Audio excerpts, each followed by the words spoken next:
Hi everyone! Ngayon nandiniho ako ngayon sa cafe naman at diniho ako nag-brunch, breakfast and lunch na ito. Ang aking in-order ay corned beef, silog.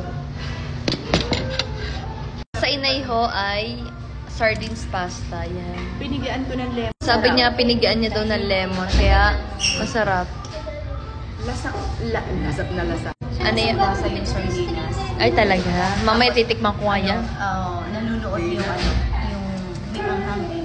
Kaya alam mo naman, nahilig tayo sa spice. Yes! Hindi mo naman na-reorderin din. Dahil gusto mo din. Yeah, gusto ko rin nga yan. At saka itong akin, oh. Corned beef, silog. Kain tayo. Tapos sabi pa ni Kinopi sa'yo, papatay na daw ang halaman mo.